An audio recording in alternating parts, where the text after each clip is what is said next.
Dear student, lecture start करने से पहले सबसे बेहद ज़रूरी है चीज़ों को समझना। इम्पोर्टेंट बातें आपसे मुझे शेयर करना है, पहले वो शेयर कर देता हूँ। 2027 जैक बोर्ड को टारगेट करते हुए यहाँ पे मैं तीनों सब्जेक्ट का प्रिपरेशन करवाऊँगा आपको, फिजिक्स, मैथ, केमिस्ट्री। ठीक है, तो सिलेबस को इस तरह से डिज़ाइन किया हूँ मैं कि ये मान के चलता हूँ कि कुछ बच्चे 11th में अच्छे से पढ़े होंगे, कुछ बच्चे किसी कारणवश या जल्दबाजी के कारणवश उनका सिलेबस छूट गया होगा। 12th एक ऐसा चैप्टर है जो इमेजिनेशन पे बेस्ड है, तो यहाँ पे आपको बेसिक चीज़ पहले से आना चाहिए। तो सिलेबस को इस तरह से डिज़ाइन किया है कि जो बच्चे 11th में नहीं भी पढ़े तो उसको भी ये चीज़ समझ में आएगा, लेकिन समझाने से पहले आपको चैप्टर से कुछ फंडामेंटल टर्म को समझना पड़ेगा। याद करना नहीं है, बस समझने की बात कर रहा हूँ। ठीक है, ये पेपर में आपको नहीं आएगा, लेकिन 12th का जो टॉपिक है उसको समझने के लिए ये वाला बेहद इम्पोर्टेंट है।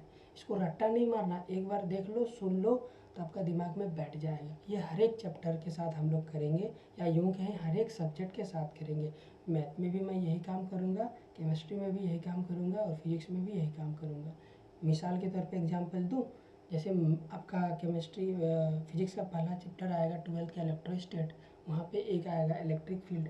अब इलेक्ट्रिक फील्ड मैं जैसे बोलूँगा क्लॉकवाइज है या अपवर्ड है, तो आपका दिमाग घूमने लगेगा, ये क्या चीज़ हो रहा है, ये क्लॉकवाइज क्या है, अपवर्ड क्या है। ये एक्चुअली में डायरेक्शन है। तो डायरेक्शन को हम लोग को पहले से यदि समझ के रखेंगे, अच्छा ये डायरेक्शन को ऐसे भी दिखाते हैं, क्लॉकवाइज भी दिखाते हैं, अच्छा ये 40 डिग्री भी दिखाते हैं, ईस्ट वेस्ट अपवर्ड डाउनवर्ड ऐसे भी दिखाते हैं। हाँ, तो ये केवल कैसे दिखाते हैं ये सिस्टम आपको समझ में आना चाहिए ना। उसके लिए हम लोग फिजिक्स का कुछ फंडामेंटल को पढ़ेंगे जो आज के चैप्टर में हम लोग देख रहे हैं। ठीक है, उसी तरह केमिस्ट्री में भी देखेंगे। जैसे मान लिया आपने रिएक्शन करवाया, प्रोडक्ट बन गया, प्रोडक्ट का अमाउंट आ गया 2 मोल।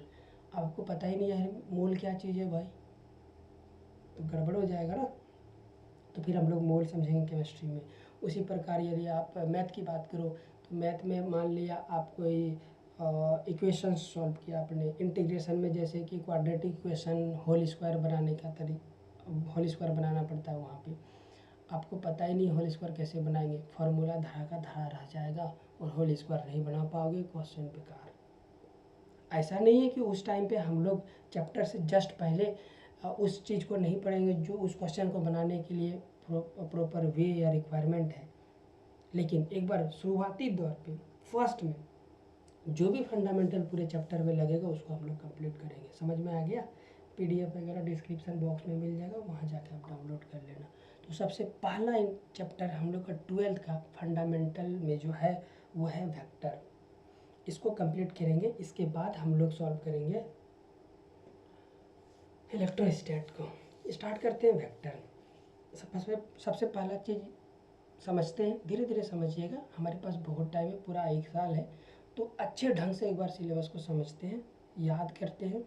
फिर दुर्गा पूजा के तुरंत बाद हम लोग केवल उसी चीज़ पे फोकस करेंगे जो एग्ज़ाम में आता है। अभी उस चीज़ को भी फोकस करेंगे जो चीज़ 12th को समझाने में ज़रूरत है। ठीक है, और वेक्टर बहुत ज़रूरत है। अच्छा, थोड़ा सा कहानी सुनाता हूँ आपको। जब दुनिया लोगों में तब्दील हुआ, तब लोग जो घटनाएं ऑलरेडी दुनिया में हो रहा था, जैसे सूरज उग रहा है, किधर से उग रहा है लोगों को मालूम नहीं, पेड़ बड़े हो रहे हैं, कितने बड़े हो रहे हैं कोई पता नहीं, बारिश हो रहा है, कब हो रहा है कुछ पता नहीं, दिन हो रहा है, कब हो रहा है, कितना देर दिन हो रहा है, किसी को कुछ पता नहीं, लेकिन ये सारे घटना ऑलरेडी पहले हो रहा है। तो पता है, इंसान जब बने, लोग सोचना चालू किया, बुद्धि आने लगी, तो एक आदमी दूसरे आदमी से बात करने लगा। तो बात करने के दरमियान में क्या होता है, हम बेसिकली इन्फॉर्मेशन शेयर करते हैं। यार तू कैसा है, मैं बोल दिया ठीक है, तो मैं ठीक होना इन्फॉर्मेशन दूसरे को शेयर कर दिया। उसी प्रकार जब दुनिया बनी, लोग आए तो इन्फॉर्मेशन शेयर करने लगे, तो बातों बातों से इन्फॉर्मेशन शेयर करने लगे। घटना पहले था, अब उस घटना को कैसे लोगों के साथ शेयर करेगा, शेयर मतलब इन्फॉर्मेशन देगा। तो घटना जो हो रहा है उसका नाम देना पड़ेगा। सूरज उग रहा है, कहाँ से उग रहा है दूसरा आदमी को बता नहीं पा रहा है, तो जहाँ से उग रहा है उसका नामकरण करना पड़ेगा। तो लोगों ने नामकरण करना चालू किया, और जिधर से सूरज उगता था उसका नाम दे दिया पूरब। अब शुरुआत में स्टार्टिंग में ही उसका नाम यदि एक्स रख देता तो हम लोग उसी को पढ़ते हुए आते और बोलते देखो एक्स दिशा से सूरज उग रहा है, लेकिन शुरुआती में लोग नाम रखा ईस्ट, तो हम ईस्ट पढ़ रहे हैं। अच्छा मामला ये है। तो बेसिकली हम क्या कर रहे हैं, इन्फॉर्मेशन एक दूसरे को दे रहे हैं, और इन्फॉर्मेशन देने के टाइम पे हम नाम का इस्तेमाल कर रहे हैं। तो जो नाम हमें कंप्लीट इन्फॉर्मेशन दे रहा है, जो घटना हो रहा है, तो उस नाम को हम लोगों ने एक्सेप्ट किया, हमारे जीवन में उतारा। समझ में आया? और जो नाम उस घटना को एक्सप्लेन नहीं कर पा रहा, उस घटना के इन्फॉर्मेशन तीसरे आदमी को नहीं दे पा रहा, उस नाम को हमने रखा ही नहीं, हटा दिया। दुनिया मस्त चल रहा था, ऐसे ही शुरुआती दौर में ABCD फलना ढिमका नाम रखा, पूरा मज़े मज़े ज़िंदगी चल रहा था। उसी दरमियान में 2 बच्चे थे, एक था गरीब, एक था अमीर। गरीब बच्चा का नाम था राम, दूसरा अमीर बच्चा का नाम था श्याम। गरीब बच्चा का क्या नाम था?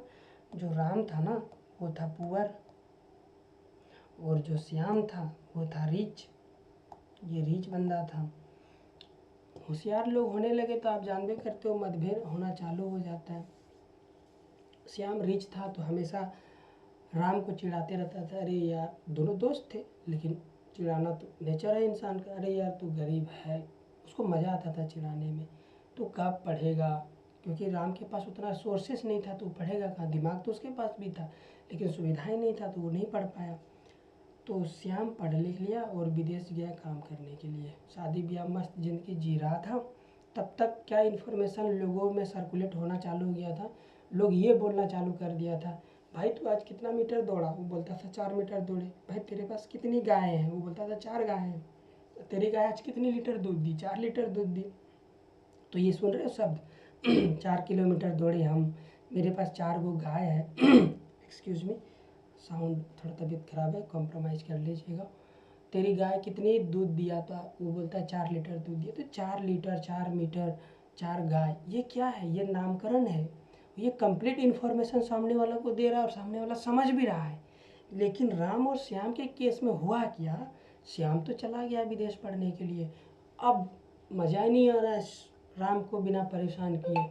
उसको सोचता अब हम कैसे राम को परेशान करेंगे, तो उसने एक लेटर लिखा राम के नाम पे। एक लेटर लिखा, डियर राम, मैं तुम्हें बहुत याद करता हूँ, बहुत मिस करता हूँ। और ये सब दर्द भरी गीत अपना लिखा पूरा कहानी, और आखिरी में लिखता है, याद है तुम्हें बचपन में जिस पेड़ पर हम लोग पढ़ा करते थे या डांस किया करते थे, खेला करते थे, वहाँ पे मैंने अपने घर से छुपा कर सोना जेवरात वगैरह छुपा दिया है। तुम जाओ वहाँ पे, उस पेड़ से 10 मीटर की दूरी पर मैंने वो सोना छुपा के रख दिया है। इतना सुनते ही राम खुश हो जाता है, अब तो मैं भी अमीर बन जाऊंगा। कोदाली उठाता है, पहुँच जाता है पेड़ के पास। जैसे ही यहाँ पहुँचता है राम, उसका दिमाग हो जाता है गुम, क्योंकि उसने बताया था 10 मीटर की दूरी पे। भैया 10 मीटर किधर? 10 मीटर इधर, 10 मीटर ज़मीन के अंदर, 10 मीटर पीछे भी हो सकता है, 10 मीटर पेड़ के ऊपर भी हो सकता है। ऐसे में तो सब जगह खोजेगा तो उसका तो दिमाग खराब हो जाएगा। भाई 10 मीटर किधर खोजूं? तो मामला क्या हुआ शुरुआती दौर पे, समझो आप।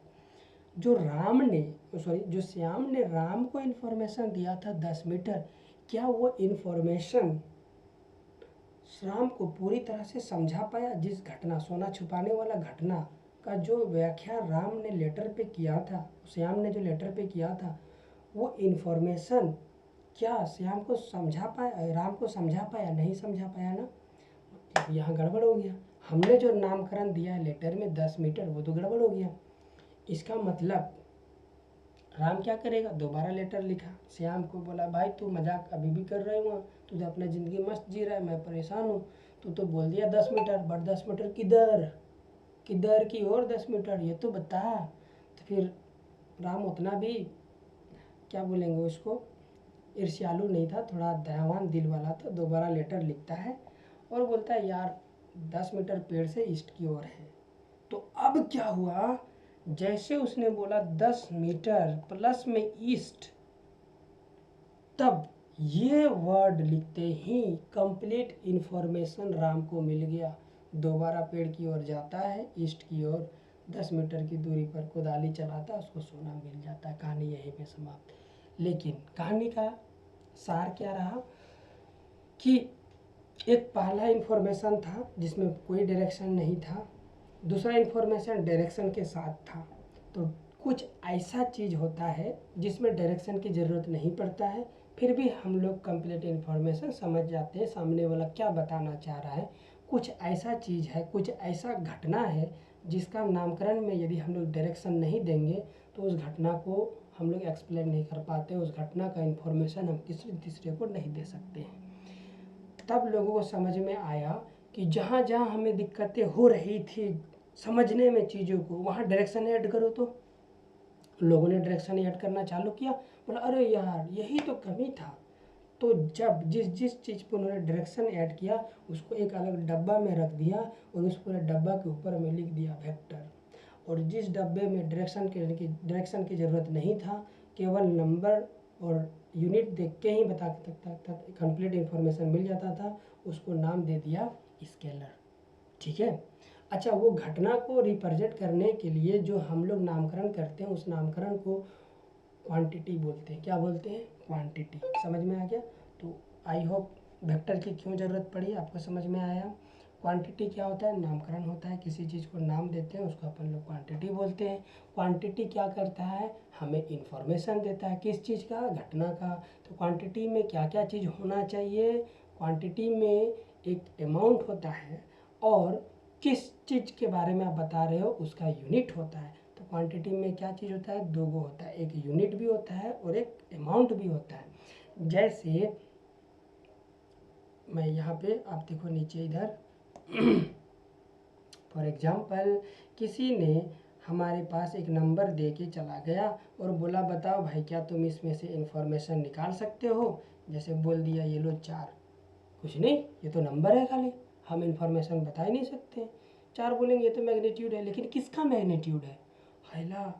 तो सामने वाला लिखा लीटर, फट से समझ में आ गया हुआ तुम आयतन की बात कर रहे हो यार, 4 लीटर दूध की बात कर रहे हो, 4 लीटर पानी की बात कर रहे हो। तो ये 4 लीटर कंप्लीट इन्फॉर्मेशन दे रहा है। फिर 4 दूसरा आदमी ने लिख के गया, कुछ यूनिट नहीं लिखा, तो बोला ये क्या चीज़ है भाई? तो उन्होंने लिखा 4 किलोमीटर। ओ तुम दूरी वाली घटना की बात कर रहे हो, कैसे पता चला? वो ये यूनिट देख के। तो ये नामकरण है ना भाई, किसका? दूरी का। ये नामकरण है भाई किसका? लीटर आयतन का। वैसे कोई लिख दिया 4 kg, तो ये नामकरण है ना किसका? मास का। तो नामकरण को हम लोग क्या बोलते हैं? क्वांटिटी। तो क्वांटिटी क्या करता है? आपको इन्फॉर्मेशन देता है। तो क्वांटिटी में क्या क्या चीज़ होना चाहिए?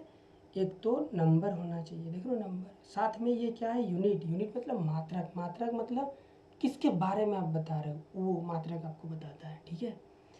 तो ये हो गया आपका क्वांटिटी।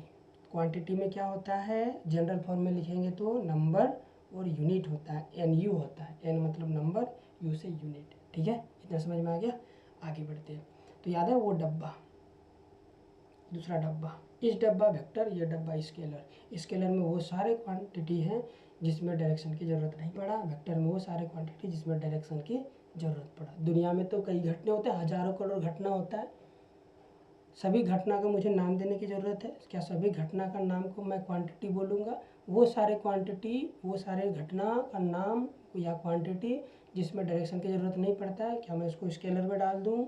वो सारे घटना का नामकरण या वो सारे क्वांटिटी जिसमें डायरेक्शन की ज़रूरत होता है उसको क्या मैं वेक्टर में डाल दूँ? Yes.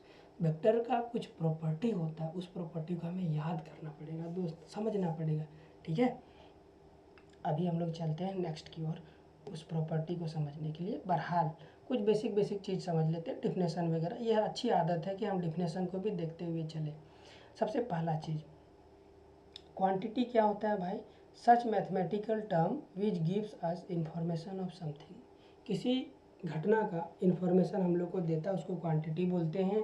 The mathematical term contents, मतलब वो जो टर्म है जिसके नामकरण बोल रहे हैं जिसको, वो हमारा क्या कंटेंट करता है? एक न्यूमेरिकल वैल्यू कंटेंट करता है और साथ में यूनिट मतलब N और U कंटेंट करता है।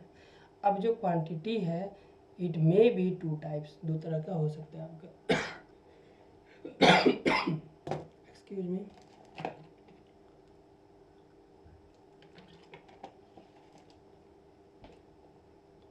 ओके दोस्त, एक स्केलर क्वांटिटी है, एक वेक्टर क्वांटिटी है। अभी तक आपको समझ में आ गया होगा। Such quantity which having only magnitude and unit, जिसके पास केवल एन यू होता है। मैग्नीट्यूड, एन मतलब नंबर होगा जो मैग्नीट्यूड को बताया है, यू मतलब यूनिट होगा, लीटर, केजी, मोल वगैरह कुछ भी हो सकता है। एग्जाम्पल जैसे 2 kg टमाटो, क्या ये मेरा क्वांटिटी है? यस क्वांटिटी है। कोई लिख देगा बताओ ये क्वांटिटी है? No, no quantity. ये क्या क्वांटिटी है? लीटर, यस ये क्वांटिटी है। कैसे पता? न्यूमेरिकल वैल्यू है और यूनिट दोनों है। जैसे डिस्टेंस, दूरी, एग्जाम्पल क्या हो गया, आज सुबह सुबह हम 4 किलोमीटर दौड़े। मास, मेरा बबुआ का वजन है 10 किलो, तो यहाँ पे 10 kg लिख दिए इस तरह से, ठीक है। अब दूसरा आते हैं वेक्टर। वेक्टर में क्या क्या चीज़ होगा भाई? देखो यहाँ पे क्या जुड़ा हुआ है, वेक्टर क्वांटिटी। क्वांटिटी नाम आते ही क्या होगा, एक तो नंबर होगा, यूनिट होगा, और प्लस में क्योंकि ये वेक्टर है, वेक्टर में डायरेक्शन होता है, इसीलिए साथ में ऐड होगा डायरेक्शन। क्या ऐड होगा? डायरेक्शन। अच्छा, ये बाद में पता चला, अभी हम लोग देखो ना डेवलप हो गया तब आके पढ़ रहे हैं ना। तो शुरुआती में लोगों ने केवल नंबर, यूनिट और डायरेक्शन होते ही वेक्टर बोल दिया था, लेकिन बाद में जैसे जैसे और भी चीज़ें इम्प्लीमेंट होते गया तो लोगों को पता चला केवल नंबर, यूनिट और डायरेक्शन होने से कोई क्वांटिटी वेक्टर का क्लेम नहीं कर सकता है। उसके साथ साथ उसको कुछ रूल का भी फॉलो करना पड़ेगा। तो रूल क्या है? वेक्टर एडिशन रूल फॉलो करना पड़ेगा। तो हम लोग देखेंगे वेक्टर को जोड़ते कैसे हैं, ठीक है। अभी फिलहाल आप ये याद रखो, number, unit, direction is called vector, ठीक है। अब वेक्टर को रिप्रेजेंट करने का तरीका क्या क्या चीज़ है, किताब में उसको कैसे दर्शाते हैं, तो बहुत सारे तरीके, सारे तरीक़ों से हम लोग सीखेंगे।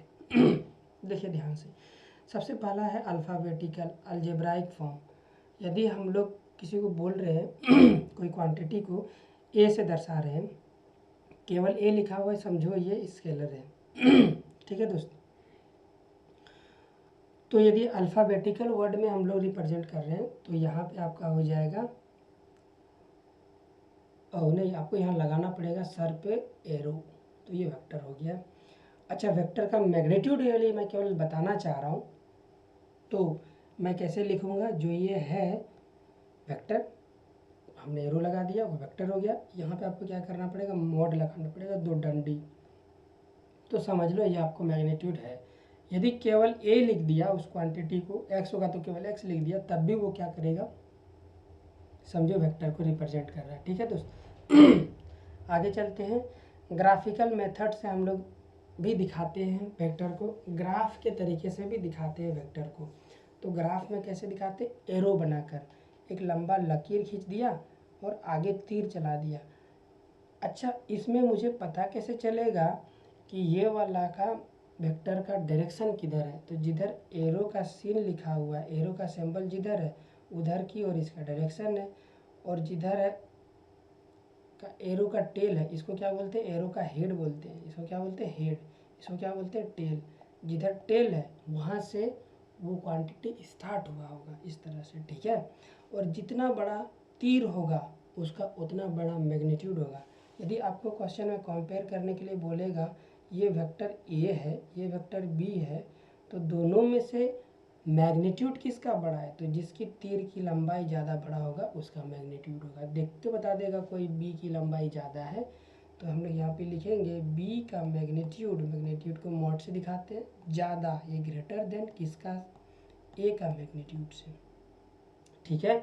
और पॉइंट फॉर्म से भी रिप्रेजेंट करते हैं वेक्टर को। ये पॉइंट फॉर्म अभी हम लोग आएंगे दोबारा से पॉइंट फॉर्म।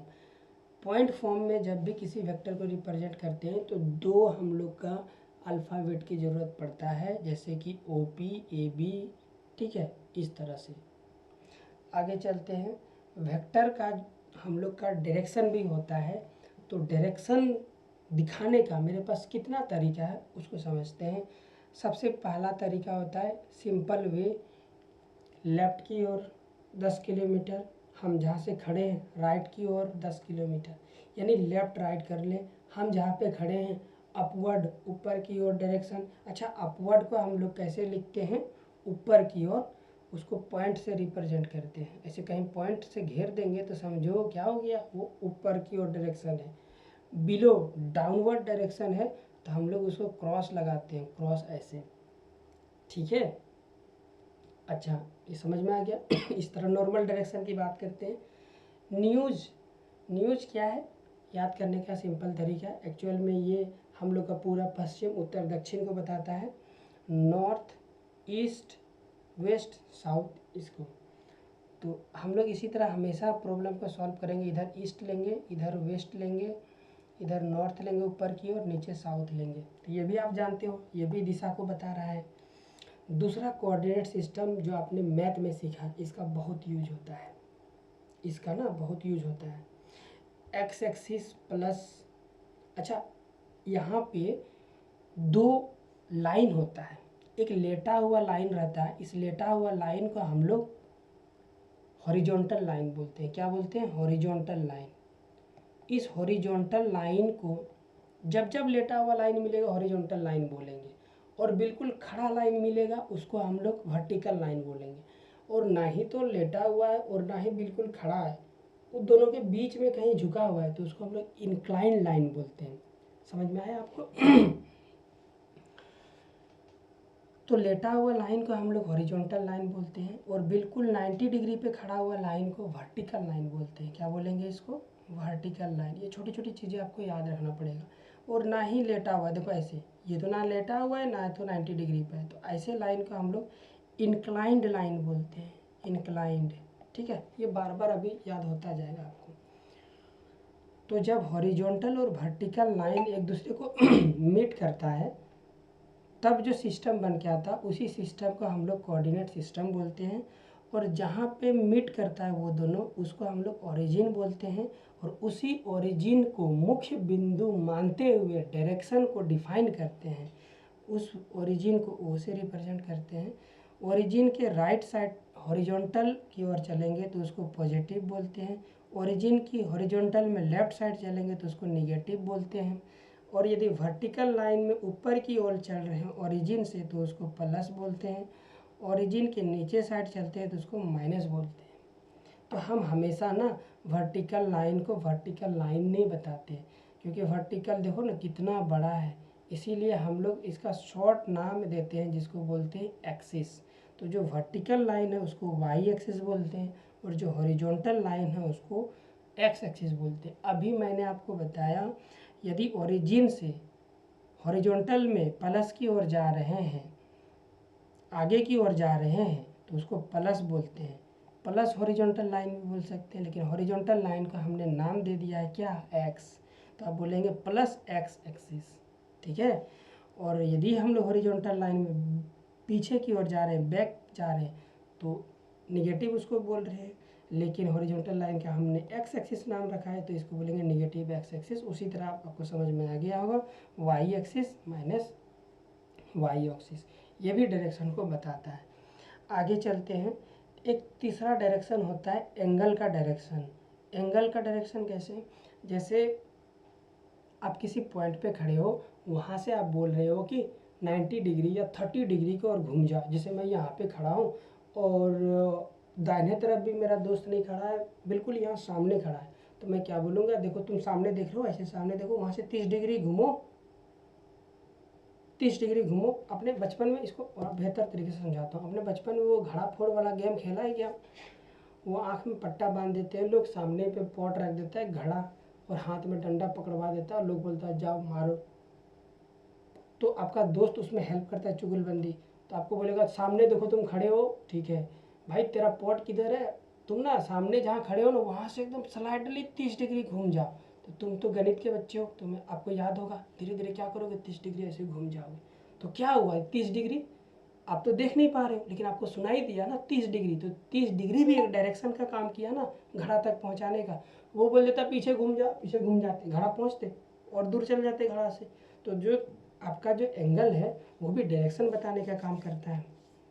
अच्छा, तो यदि आप दो तरीके से घूम सकते हो, एंगल कैसे बनाओगे? या तो राइट साइड घूमो या तो लेफ्ट साइड घूमो, है ना। तो यदि आप लेफ्ट साइड, तो घड़ी की दिशा जिसको बोलते हैं, यदि आप लेफ्ट साइड घूमते हो, यदि आप लेफ्ट साइड घूमते हो तो उसको हम लोग बोलते हैं एंटी क्लॉकवाइज। यदि आप राइट साइड घूमते हो तो उसको हम लोग बोलते हैं क्लॉकवाइज। राइट साइड से एंगल ले रहे हो तो क्लॉकवाइज, लेफ्ट साइड से एंगल ले रहे हो तो एंटी क्लॉकवाइज। ठीक है दोस्त, समझ में आ गया। तो लोग इसको ऐसे भी याद रखता है, घड़ी की दिशा में चल रहे हैं तो हम लोग का क्या हो गया क्लॉकवाइज, घड़ी की उल्टी दिशा में चल रहे हैं तो हम लोग का क्या हो गया एंटी क्लॉकवाइज। अब तीसरा बेहद इंपॉर्टेंट जिसको बोलते हैं ऑर्थोगोनल डायरेक्शन। ये हम लोग का वेक्टर दो जगह आएगा, एक तो मैथ के सब्जेक्ट में भी, फिजिक्स में भी आएगा। मैथ में जो वेक्टर वाला चैप्टर है वहाँ पे भी आएगा। तो बेसिकली इसमें कुछ है नहीं, सिंपल सा इन्होंने रूल रख दिया है कि जो एक्सिस होता है ना, ये कोऑर्डिनेट एक्सिस वाला, तो एक्स एक्सिस को इन्होंने आई बोल दिया, वाई एक्सिस को इन्होंने जे बोल दिया। अच्छा, जे क्यों बोला है, क्योंकि ये एक यूनिट वेक्टर है। ऑर्थोगोनल का मतलब होता है ऐसा डायरेक्शन, ऐसा तीन डायरेक्शन जो एक दूसरे पे परपेंडिकुलर है। तो तीन तीन जगह परपेंडिकुलर होने के लिए क्या करना होना पड़ेगा आपको, तीनों एक दूसरे से परपेंडिकुलर कैसे हो सकता है, ऐसे, ये देखो, ये दिख रहा है आपको, ऐसे रखो, ऐसे ऐसे पकड़ता हूँ, हाँ दिख रहा है आपको। हाँ, तो ये क्या हो गया एक्स एक्सिस, ये क्या हो गया वाई एक्सिस, ये क्या हो गया जेड एक्सिस। तीनों पे 90 डिग्री का एंगल है एक दूसरे से। तो इसी को, इस सिस्टम को हम लोग बोलते हैं ऑर्थोगोनल। और ये आई क्यों नाम रखा, एक्स एक्सिस को सबसे पहले तो ये समझ लो, एक्स एक्सिस को क्या नाम रख दिया आई, वाई एक्सिस को नाम रख दिया जे, और जेड एक्सिस को नाम रख दिया के। ओरिजिन के उल्टे साइड जाएंगे तो उसी एक्सिस का नेगेटिव हो जाता है, इतना बात आप जानते हो। क्यों रखा है आई जे के, क्योंकि आई का जो मैग्नीट्यूड होता है उसका होता है उसका मैग्नीट्यूड होता है 1, इसीलिए आई जे के नाम रखे। और यदि कोई, जैसे कि मैं 4 किलोमीटर इधर चला वाई की ओर, तो मैं 4 किलोमीटर वाई ना लिख करके मैं 4 किलोमीटर जे लिख दूंगा, 4 किलोमीटर जे, तो लोग समझ जाएगा कि मैं किधर की ओर जा रहा हूँ, वाई की ओर जा रहा हूँ। यदि मैं लिख दूंगा 4 किलोमीटर माइनस जे, तो ये जो ओरिजिन है, ओरिजिन के इधर की ओर मैं जा रहा हूँ, ये इधर ऐसे जोड़ दूंगा तो ये ओरिजिन के पीछे हो जाएगा इस तरह से। ठीक है दोस्त, समझ में आ गया ऑर्थोगोनल। तो टोटल हमने डायरेक्शन को 5 तरीके से देखा। एक तो normal, left right, up down, up को हम लोग बिंदु से दिखाते हैं, डाउन को क्रॉस से दिखाते हैं, गोल घेरा लगा देते हैं। दूसरा हमने बचपन से सीखा है ईस्ट वेस्ट नॉर्थ साउथ। तीसरा coordinate system X axis Y axis और जेड एक्सिस। और तीसरा हम लोग एंगल, एंगल भी हम लोग का क्या करता है इन्फॉर्मेशन देता है, एग्जाम्पल भी बताया। तीसरा, सबसे पांचवा ऑर्थोगोनल आई जे के, आई जे के, एक्स वाई जे, एक्स वाई जेड को ही क्या बोलते हैं, एक्स वाला को आई, वाई वाला को जे, जेड वाला को के। अब हम लोग टाइप्स ऑफ वेक्टर स्टार्ट करेंगे, आज नहीं कल, क्योंकि आज का वीडियो हो गया है 30 मिनट और काफ़ी डीपली बात किया। कल के वीडियो में इतना डीप नहीं बात करेंगे, डायरेक्ट हो सकता है कल वेक्टर ख़त्म ही कर दूँ, ख़त्म नहीं करूँगा, क्योंकि आज बहुत ज़्यादा बेसिक बता दिया ना, आपको आइडिया मिल गया। अच्छा, डायरेक्शन होता है, डायरेक्शन को कैसे नापते हैं, कितने तरीके से, वेक्टर को कितने तरीके से रिप्रेजेंट करते हैं, आपने ये सीख लिया ना। तो कल हम लोग डायरेक्ट स्टार्ट करेंगे वेक्टर से। ठीक है, मिलता हूँ नेक्स्ट वीडियो में, till then good bye, bye bye, thank you so much दोस्त, एंजॉय कीजिए, बहुत जोर लगा के, मन लगा के पढ़िए, बाय बाय।